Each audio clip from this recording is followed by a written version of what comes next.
off. And then I'm going to share my screen with you.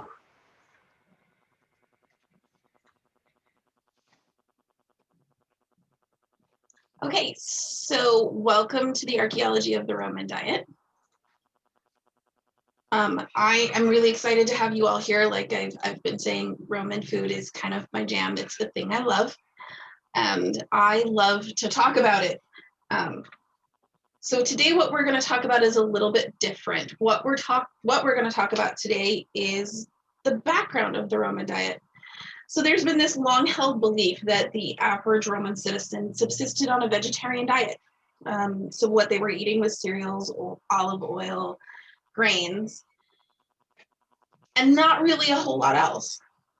If you do a Google search on the Roman diet, there's this vast array of search results that come up. I mean, a careful reading of them will reveal that most people have the idea that the poorest Romans ate badly or even like animals, while the rich dined lavishly on the best and the most exotic things they could find. Many of these articles will also claim that the vast majority of the Roman population was living in abject poverty. So where does this idea come from? To a large extent, it seems to be picked up from early 20th century historians like Harold Johnston, who said in his Private Life of Romans, "Grains and grapes and olives furnished subsistence for all who did not live to eat. These gave the wine that maketh glad the heart of man, and oil to make his face to shine, and bread that strengthens man's heart. On these three abundant products of the soil, the mass of the people of Italy lived of old as they live today." Johnston himself was relying on the works of earlier historians like Joachim Marquardt and Ludwig Friedlander. The works these historians paint a picture of the diet of the average Roman citizen that is one of subsistence and focuses on this Mediterranean triad, grapes and olives and grain. It implies that most Romans had barely enough nutrition to survive on, and it depicts their lives as short and full of pain. Even some late 20th century scholars have, like Willem Youngman, have simply assumed that the life of Romans was brutish and short. Yes. So to contrast this, we have some of the writings of authors who lived during the period of the Roman Empire. Several works in the period shine a light on the agricultural activities that were taking place. Among these are Cato's De Agricultura, the Naturalis Historia by Pliny, and of course the De Re Rustica by Columella. All of these are predominantly agricultural works, although there are some culinary things that are discussed in them. So what do these reveal? They tell us that the region of Campania in which Pompeii and Herculaneum are located was famed for its fertility. Pliny the Elder notes in his works that both olives and wine were produced heavily in the region. And he goes on to state that 4 varieties of grapes were grown on the slopes of Mount Vesuvius, as well as multiple varieties of fruits. Columella and Cato support this idea of produce in the region and go on to describe also cabbages and varieties of nuts. From these men come our earliest known recipes. Cato and Columella and Pliny all talk about the food that is being eaten. And we assume, because they are scholars and members of the historical elites, that they are talking about an elite diet. Additionally, we have the work of Apicius, who is a contemporary of both Columella and Pliny. His famous work, the De Re Culinaria, is where most of our modern knowledge of Roman cooking comes from. Apicius himself was a famous Epicurean from the 1st century, and the works that is largely attributed to him, however, was not compiled until almost 400 years after his death. While these were compiled so late after his death, approximately 3/5 of the recipes contained in Apicius are attributed to him. It's on these works that historians like Johnston have based their beliefs that a diverse and varied diet belonged only to the elites. However, the works of the poets Horace, Martial, and Juvenal give us some anecdotal evidence of what the average Roman might have eaten, or more of a middle-class diet. They describe meals that gourmets would have considered humble. Marshall's meals consisting of lettuce, eggs, olives, smoked cheese, fish, and fowl, for example. This is in stark contrast to the lavish meals of the elite. One such meal described by Macrobius included more than 27 dishes.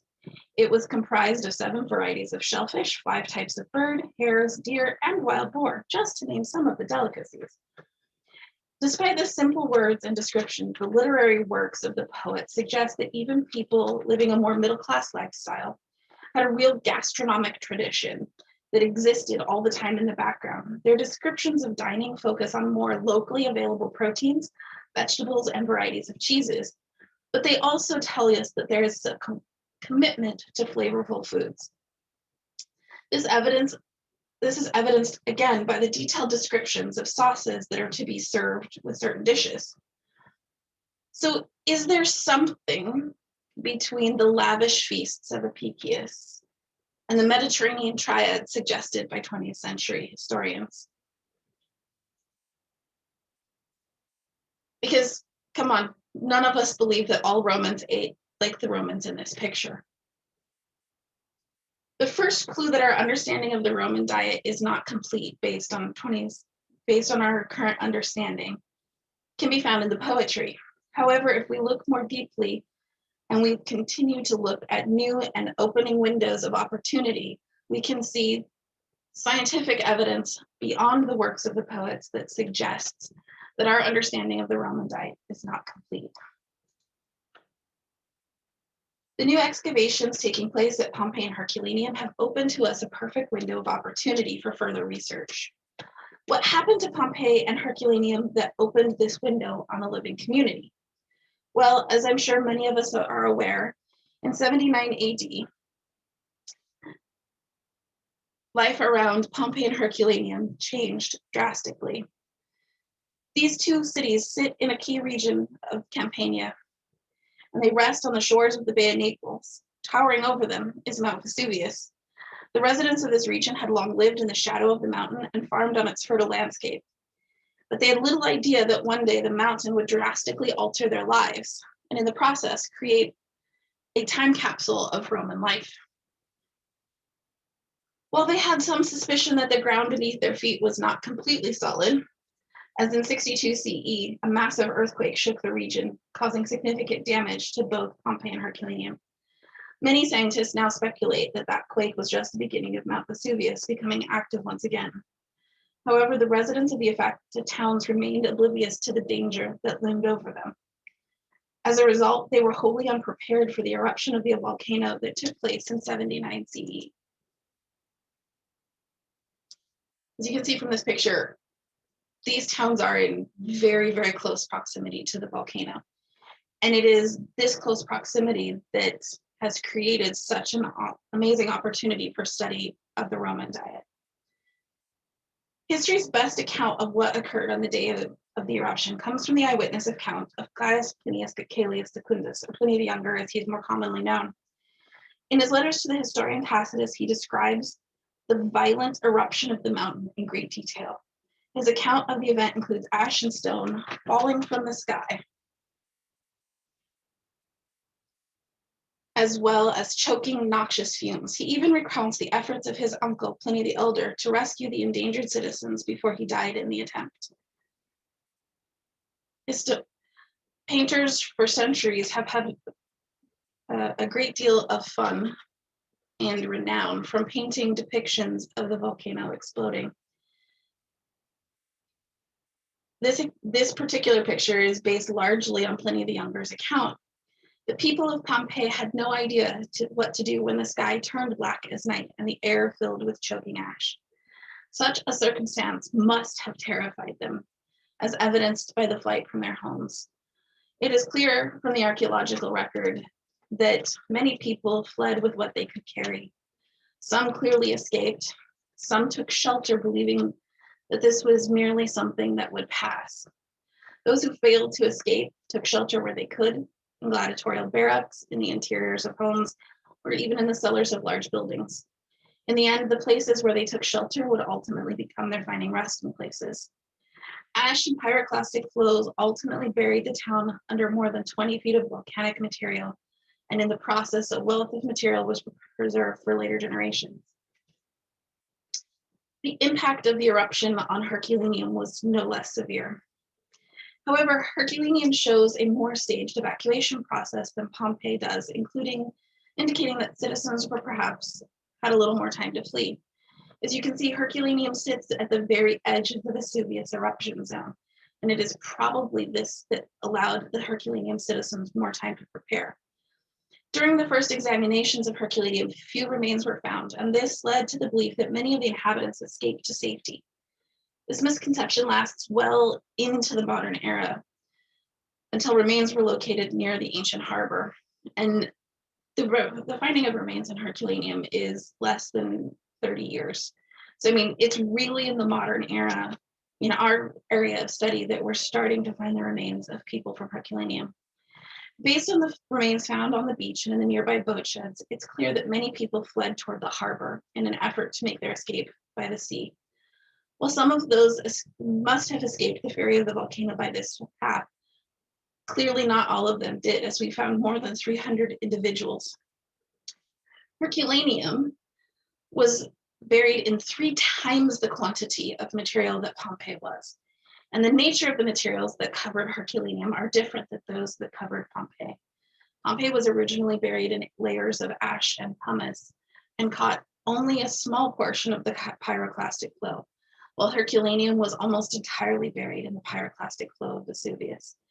The nature of the minerals that covered Herculaneum created an anaerobic environment for preservation that protected items like carbonized food and wooden objects, which have proved to be rare and significant finds for researchers.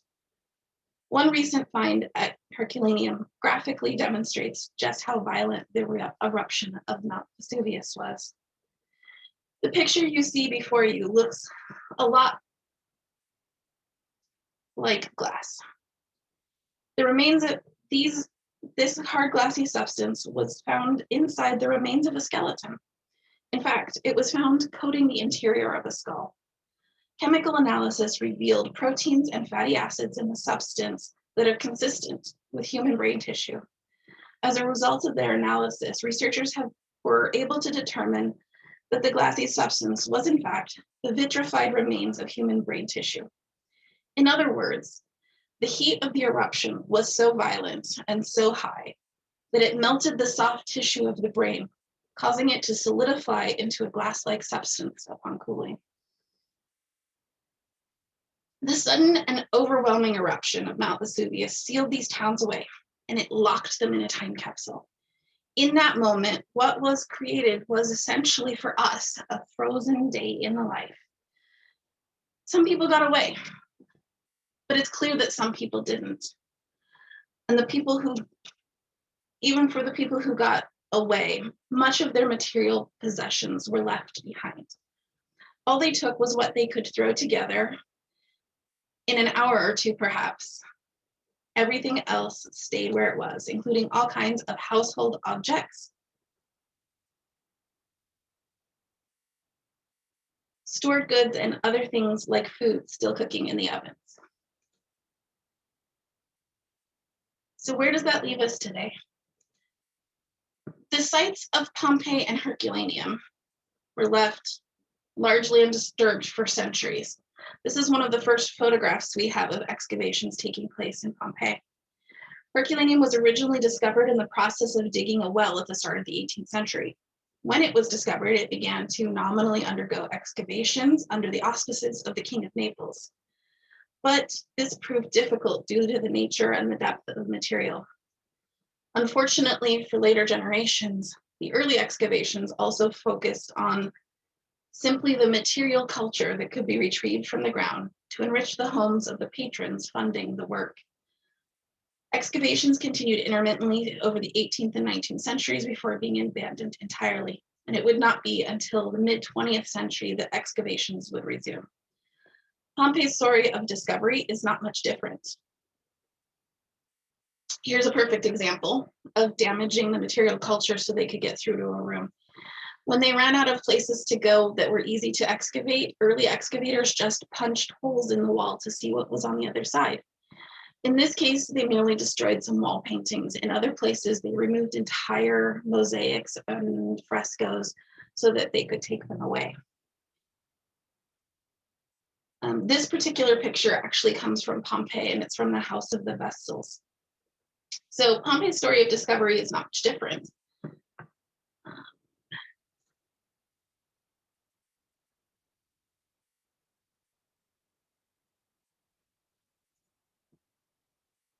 Sorry, it looked like I had a question in chat. Thank you for posting that, Lori. That's awesome.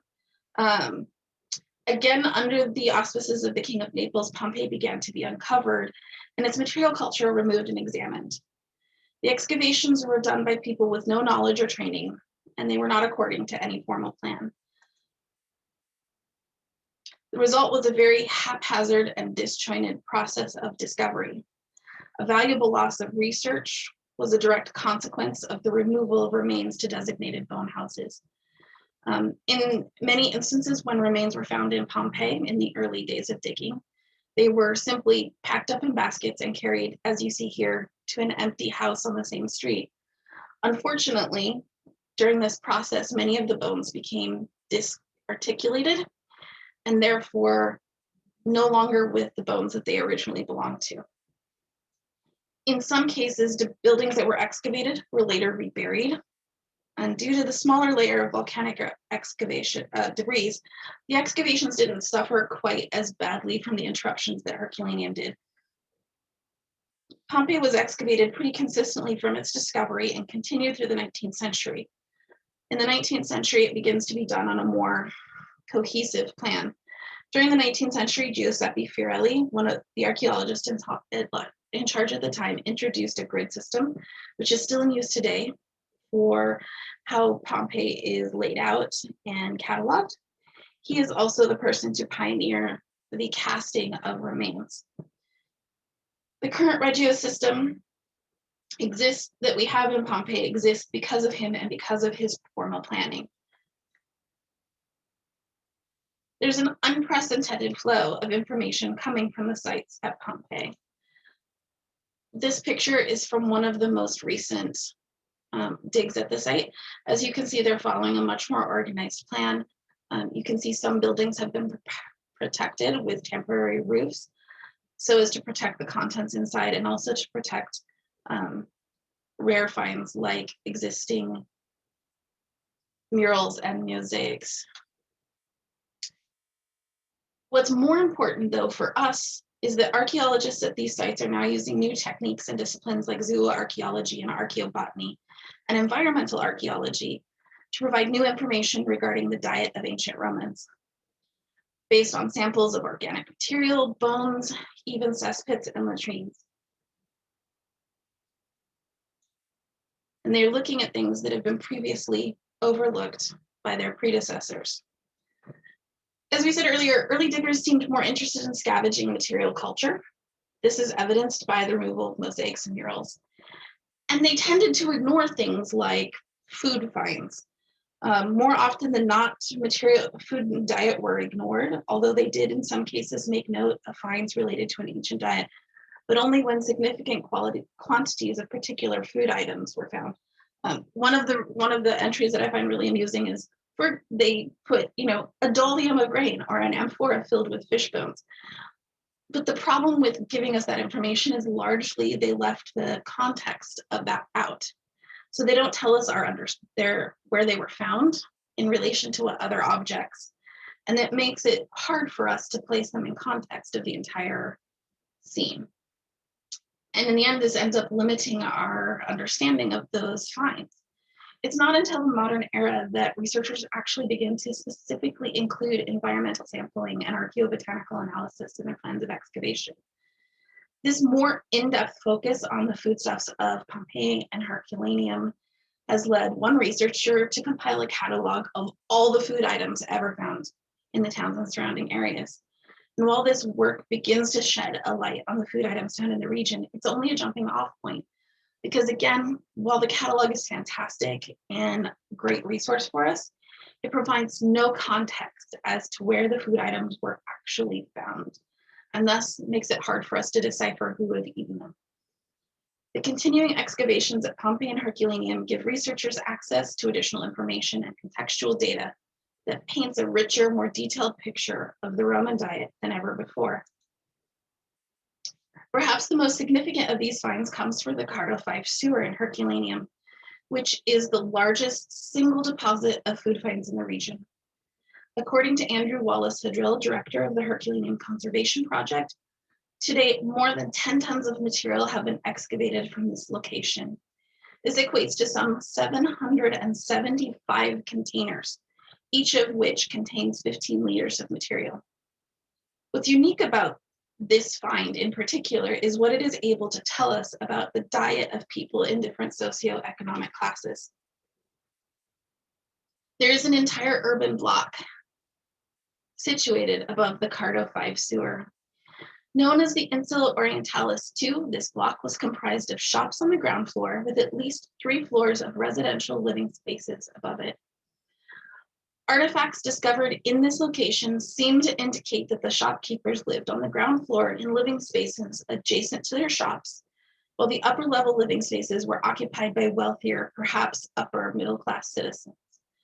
All of these dwellings had latrines which drained into the Cardo 5. At first glance, it would be logical to assume that there would be an intermingling of the refuse from these separate dwellings. However, the way in which the Cardo 5 drains, and here's a great picture looking down into one of the access holes under the Cardo 5. And I should say the Cardo 5 is 15 feet below street level. To access it, you have to climb down a very kind of rickety ladder just to get, and this access area that you're looking at is only about 5 feet tall. There were openings at periodic places along the sewer so that at some point it could be shoveled out and drained. The way the Cardo 5 drains leads to a stratification of layers and quadrants. This stratification provides a way to differentiate the deposits and make some determination about which layers came from the lower class dwellings and which came from the more upper middle class dwellings. And this kind of gives you a detailed picture of how those quadrants are laid out on the archaeological plan. So what do these deposits reveal? What was being eaten by the residents of the Insula Orientalis II? Well, archaeologists have found that the block, which they believed housed lower and middle class citizens, contained, as might be expected, a diet rich in grain, fruit, nuts, and olive oil. To be precise, some 84 and 27 different mineralized and carbonized plant taxa, respectively, were discovered in the sewer. This is what you might expect to find if early historian assumptions about a largely vegetarian diet were correct. However, in addition to things like these carbonized figs, they also found barley and eggshells, and not just eggshells from chickens, but also eggshells from other birds, including goose fragments of goose eggshell, and small animal bones belonging to birds, sheep, pigs, chickens. More surprising, perhaps, was the discovery of a variety of more rare food items, such as sea urchins, and of course, the ever popular dormouse. I promise you it's not a real mouse. This is a stuffed mouse that they created for the exhibit, but it is sitting inside a container in which the dormouse were kept and fed until they were ready to be eaten. Dormouse are a type of plump rodent that's considered a delicacy to Romans and often features in ritual eating, as well as exotic foods like dates and spices such as peppercorns and mint seeds. Here again are, on the far right of the screen, you're going to see these are from figs, while the middle section are all types of fish bones. And again, we have more fish bones here, sea urchin quill on the left side. The sewer contained all its contents were, I'm so sorry. The sewer contents contained a diet rich in seafood. It showed that these people were eating seafood on a regular basis. In fact, in just the material that they've managed to examine, they found more than 2,500 fish bones. And from these taxa, they were able to identify approximately 70 species of fish and 48 marine shellfish species. This speaks to a wide variety of marine species being available for consumption. You know, we look at mosaics like this and we think, okay, this is leading us to an elite diet, but the finds in the Cardo 5 sewer are telling us that this diet was not just available to the elites. If the assumptions of early historians were accurate, there should be a clear disparity in the strata for the lower class residents versus the strata of the upper middle class residents. And the historical perspective would suggest low food diversity for the wealthy residents and an absence of expensive food items. Instead, the evidence exhibits something completely different. There is a great deal of similarity of foodstuffs from one strata to the other. And expensive food items, including things like black pepper, appear in both lower class and upper middle class residents strata. Sure, there's more in the upper middle class, but they're still eating the same kinds of foods and having, at least to some extent, access to the same kind of foods. This suggests that those who resided in the Insula Orientalis too ate largely the same diet, regardless of their socioeconomic standing. The only exception, as I said, is evidenced by the slightly rarer food items being more prominent in the refuse of elderly and wealthier inhabitants. So how does this compare to the findings of Pompeii? Although there's no equivalent of a Cardo 5 in Pompeii, thanks to the work of researchers both with the University of Cincinnati's Porta Stabii Archaeological Research Project, as well as the Pompeii Pristina Project, there's a significant variety of archaeobotanical finds.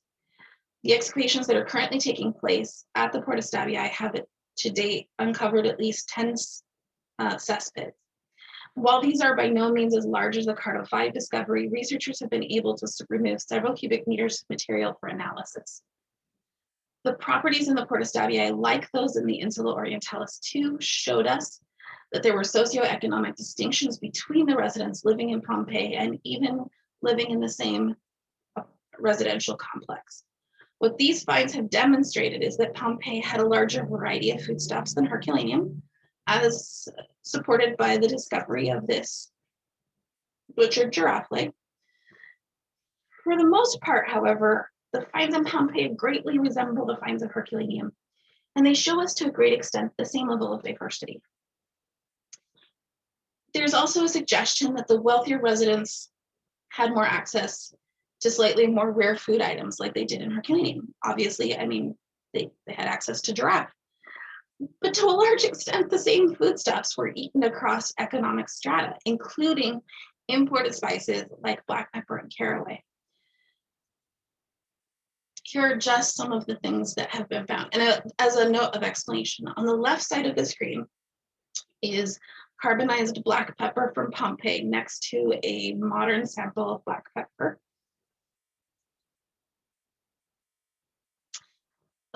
Unfortunately, apple and pears are too close to tell apart from just the seeds. So they've been unable to identify specifically whether the carbonized seed on the left belongs to an apple or a pear, but it belongs to one of those, and it's set next to a modern apple seed on the right. The carbonized dill on the left versus modern dill on the right. And as you can see, there's some differentiation between the sizes. Some of this could be due to the carbonization process, but partially it's also due to changes in these particular foods over time. So, while these would seem to suggest that they are both alike in their diet and that the diet available to the residents was more nutritionally diverse than we had previously believed, how can we be sure? Skeletal remains are another way in which to examine the diet and health of the people of Herculaneum. and Pompeii. By scrutinizing specific characteristics of bones, determinations can be made regarding the general health of the population. Bones contain the history of growth, of trauma, and of disease. Furthermore, by examining the carbon and nitrogen isotopes,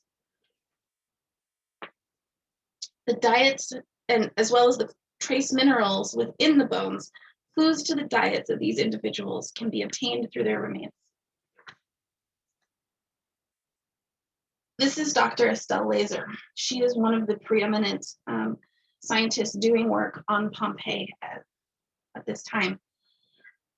As we discussed before, the Pompeii data set has problems. The bones were moved, they're out of context, they're not attached to their whole bodies. And this disarticulation of the bones when they were moved to the bone houses for storage has created some problems for us. We're no longer able to identify full individuals. And this has made it difficult to make headway on doing some of the less intrusive methods of bone analysis. One perfect example of the difficulty of the data set that we find ourselves in, at least with Pompeii, has come to light due to a recent DNA analysis conducted by the University of Naples. The University of Naples has long believed that they've had the skull of Pliny the Elder.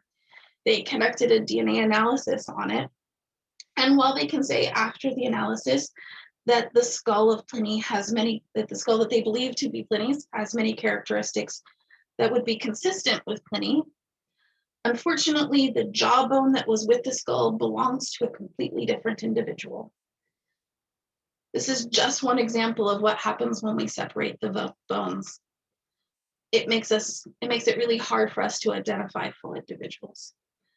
By contrast, the data sample in Herculaneum is much more cohesive. Most of the skeletal remains in Herculaneum were discovered in the later part of the 20th century. And when they were discovered, they were excavated in a very deliberate and careful fashion. Because of this, they've been cataloged and preserved with an eye towards a more complete analysis. We have context for where they were found, and we can identify full individuals. Several types of analysis have been conducted with regard to the skeletal remains. The first of these involves bone pathology. Dr. Estelle Laser is one of the scientists who've been working on the bone pathology project. With the Pompeii data set, analysis largely focused on the individual bones, which were most likely to yield the most information. These include the long bones of both arms and legs, pelvic bones, and skulls, including teeth. Unsurprisingly, the teeth indicate that there was a lack of oral hygiene in comparison to what is standard in modern Western societies today. This apparent lack of hygiene could provide some indicators as to the underlying health issues, such as systemic infection or other tissue pathology. These are some of the people who are working on bone pathology in the cities of Pompeii and Herculaneum. On the other hand, there's a frequency of healed injuries that researchers have noticed that indicates a certain robusticity in the immune systems of the population. And it's further evidenced by indications of osteophytic changes to the bones. So what are they saying? People get injured and they heal. But more importantly, people are living long enough to develop conditions like arthritis that are more consistent with the bones of people who survive into later adulthood. Despite the difficulties of the Pompeii dataset, it's still possible to compare it to an analysis with that of Herculaneum. The remains of more than 300 intact skeletons discovered at Herculaneum were subjected to similar pathological analysis. What is more, because the skeletal remains at Herculaneum were studied while still intact, it's possible to draw inferences about the remains that were not possible with the remains at Pompeii. Based on the goods and objects found with the Herculaneum remains, researchers theorize that the group represent members of different socioeconomic classes. So we're not looking at just one socioeconomic group, but a snapshot across society. It would appear that their remains shows many of the same things that we found with Pompeii data set. The population of Herculaneum, while prone to some diseases, especially in childhood, were largely a healthy population, regardless of their socioeconomic standings. These findings are very similar to Pompeii and seem to corroborate the findings of the Pompeii studies. Because these bones come from a cross-section of the Herculaneum society, it would also seem to suggest that despite the randomness of the Pompeii sample, we could expect similar results across a cross-section of the Pompeii society. Of course, pathological examination is not without its limitations. Any examination of the physical changes to the bones themselves cannot necessarily reveal diseases that affect the soft tissues, nor the total nutritional consumption of the person to whom they once belonged. Fortunately, there is a way to examine the bones at a more elemental level. In addition to the pathological analysis, researchers in Pompeii have been able to conduct stable carbon and nitrogen isotope analysis of the skeletons. This type of analysis can reveal much about the diets of an ancient people because there is a direct relationship between the type of food being consumed and the signature of the isotopes elements found in the bones. So what new knowledge do these studies impart? Isotope analysis reveals that the people of Pompeii ate a diet rich in diversity. The food that they ate consisted of a range of fruits and vegetables, grains, seafood, and meat of domesticated and wild animals. This data corroborates the archaeological finds of both the Cardo 5 sewer and the Porta Stabii cesspits. Additionally, it supplements that data by providing us with some quantitative estimates for various food categories.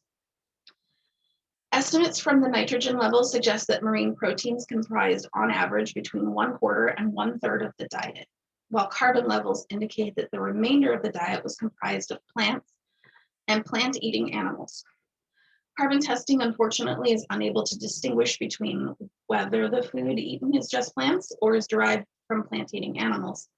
But the results also reveals something more interesting to us, which is that there is a variation between the diet of the male and the female. The diagram in front of you is kind of giving us an example of that. On average, males eat more protein than females. And that was something interesting and new for us to discover. Stable carbon and nitrogen analysis have not yet been completed for the skeletal remains of Herculaneum, but the process is ongoing. However, they have to this date undergone trace mineral analysis in order to detect other indicators of diet. The analysis examined the remains for traces of zinc, copper, and strontium. Levels of these minerals indicate that the residents across economic categories ate a diet high in marine fish, crustaceans, and legumes, but low in red meat. Again, this outcome corroborates the archaeological findings of the two cities and matches up with some of the information that we are getting from the isotope analysis as well. Looking at the archaeological finds, the stable isotope analysis, and the trace mineral evidence combined, the question begs to be asked: what does it truly reveal about the previous knowledge of the Roman diet? For me, the answer is simple. While antiquity provided answers to some extent through poems and other writings, it didn't give us an accurate representation. The overwhelming evidence indicates that the Roman population, including the lower classes, was much healthier and had greater access to wider varieties of foods than originally thought. What all this evidence is really indicating is that the Roman population, including the lower classes, is much healthier than we previously thought. Additional revelations indicate that diet wasn't necessarily based on class as well. This is a fairly recent discovery, but in Atlantis, they discovered another 50 intact skeletal remains, and for once, full skeletons, so we can study them contextually as well.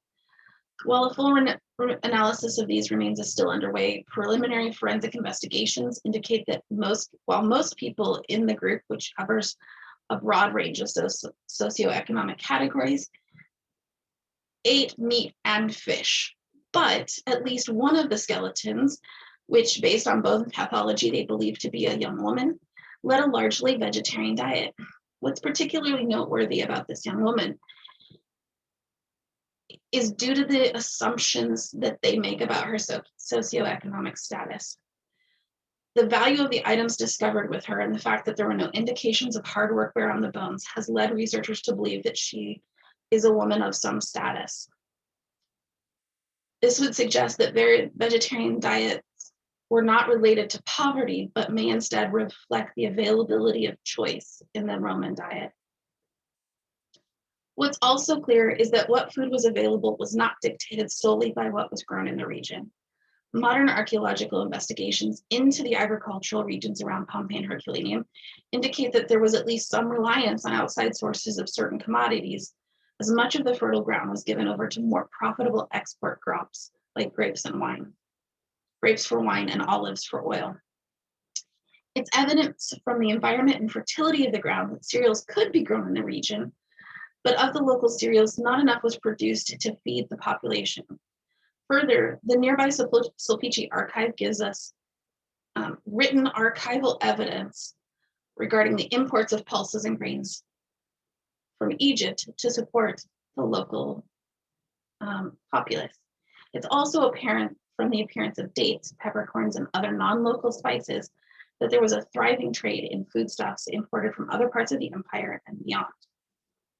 The work being done at Pompeii and Herculaneum begins to paint a different picture of the Roman diet than there has ever been. It can be said that, at least for the citizens of these two cities, their diet was more diverse and nutritional than originally believed. It's not the subsistence diet argued by Johnston, nor is it the extravagant diet suggested by Apicius, but rather it's something in between. It's tempting to make assumptions about the rest of the Roman world based on what was found in these two cities, but that's stretching beyond the limit of our data sets. More examination is truly necessary before it can definitively be argued that the dietary diversity of Pompeii and Herculaneum applies to the whole Roman world. There are ongoing excavations at the port city of Ostia that will add further to the ever-changing understanding of the Central Empire. And of course, similar questions must be asked about the provinces in Asia Minor. For truly, the empire is huge. And if we rely just on Pompeii and Herculaneum to inform our understanding of the Roman diet, we would be doing ourselves a disservice. However, interestingly enough, archaeobotanical evidence is being discovered in both the Netherlands and Britain that's beginning to show us something about the diet outside the Central Empire. The new finds that we're getting from this archaeobotanical research are beginning to show us that in both the Netherlands and Britain, Roman rule coincided with a much better and more varied diet than ever before or after until the modern era. This, combined with the data from Herculaneum and Pompeii, give reason to believe that other places within the Roman Empire may have had a much healthier and more varied diet than historically thought. Because these outlying provinces are also showing evidence of more healthy and varied diets. While it's too soon to make generalizations about the diets of the entire Roman world, this new knowledge is leading us to the tantalizing possibility that the Roman diet was richer and more diverse than ever imagined, and not just for the elites, for the average Roman citizen as well. Does anybody have questions?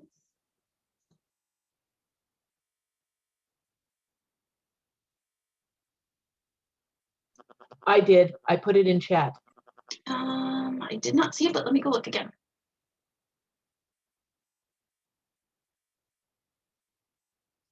So they did gut them, they stuffed them. Lori put in chat, I heard that Romans skinned but did not gut or bone the dormice, rolled them in honey and sesame seeds and cooked. Basically, this was the Roman equivalent of an order of chicken wings. So they did gut them, but they stuffed them. Not gutting them would be gross. Before cooking them. Yeah. Well, you don't have to. It would just be gross. No, actually you do. Why? Because if you don't, they're. I can't quite hear Rashenda. I thought I was muted. It wasn't really a question. Oh, okay. Talking about dormice. There are still restaurants in Italy that sell dormice. It's true. Yes, you can still get dormice in Italy. And Slovenia apparently too. Interesting. I'd have to go look at the recipe because it's not one I've tried. I know that I've heard of dormice being stuffed with dates and some dates and cheese, but I haven't actually tried the dormice recipe, so I haven't looked at it extensively. Well, if you're stuffing them, they're probably gutting them, but not everything needs to be gutted.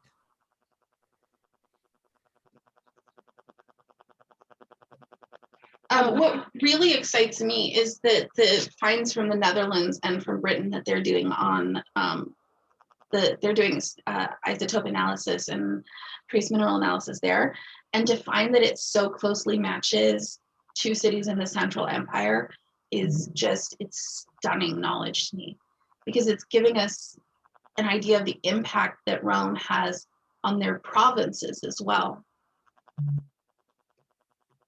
Since you are the presenter, I chose only to send the 2 pictures that I uploaded to you. If you want to share them or you want me to, I can do it. You're certainly welcome to share those in chat. Absolutely. You want me to go and send them to everyone because they were pretty cool? Yeah, go ahead and send them to everybody. No problem, I'll do that. Here we go. And if anyone is interested in reading the research paper that inspired this class, it's available on my website, which is listed on the link in front of you. Again, like I said, I'm happy to geek out about Roman food anytime anybody wants to. So email me, friend me on Facebook. There's a bunch of Roman recipes up on my website as well, because I like to play with Roman food. Does the website also include some of the sources beyond just that research paper? There's a 3-page bibliography to go with my research paper, so you are welcome to any of the things in my bibliography. You are speaking my language. Thank you. The first image I'm sending is Vesuvius from Sorrento, and the other one is Vesuvius from Pompeii, but it's not up yet. But if you guys want to see what it actually looks like there, that is absolutely possible in a second. And I'm actually going to stop sharing my screen because it's Tina, yes. what part of Ontario are you in? I am in Eastern Ontario. I live in Wildsmere, which is kind of Spokane-ish, but I travel all over the kingdom. Oh, okay. I don't get to that. All right, so there they are. Because I make garum fairly often, and I have a goodly supply, and I get to Portland often, but because I have friends and relatives there. But that's a little far for you. I was just Portland thinking is I could bring you some garum. Portland is actually not that far, and I have friends in Portland, so I'm sure we could play the exchange of things game. Okie dokie. Because I have a bunch of Scadian friends in Portland actually. So okay. So there in the chat is a direct link to directly to my research papers, but you can browse through the rest of the site and find stuff. And also here is my email address. Yeah, I just took a snip of your entire page when you threw it up there because it was easier. And and to find me on Facebook. Oh, good. Yeah, please. Lori, I think you and I are already friends on Facebook. That's very possible. I just didn't realize you were so knowledgeable in Roman information, which of course is something I really love. And I'm happy to make friends with people and talk about Roman food all the time. Oh yeah. And Juana Isabella, was that you who had the garum? Because I sure wouldn't mind having a little of it. I'm sure we could figure something out. oh, I think she hopped off, Yep. but that was Juana. Nope. That's me. Oh, I just okay. muted myself because I was doing something else. So the funny part is my degree is not actually in archaeology.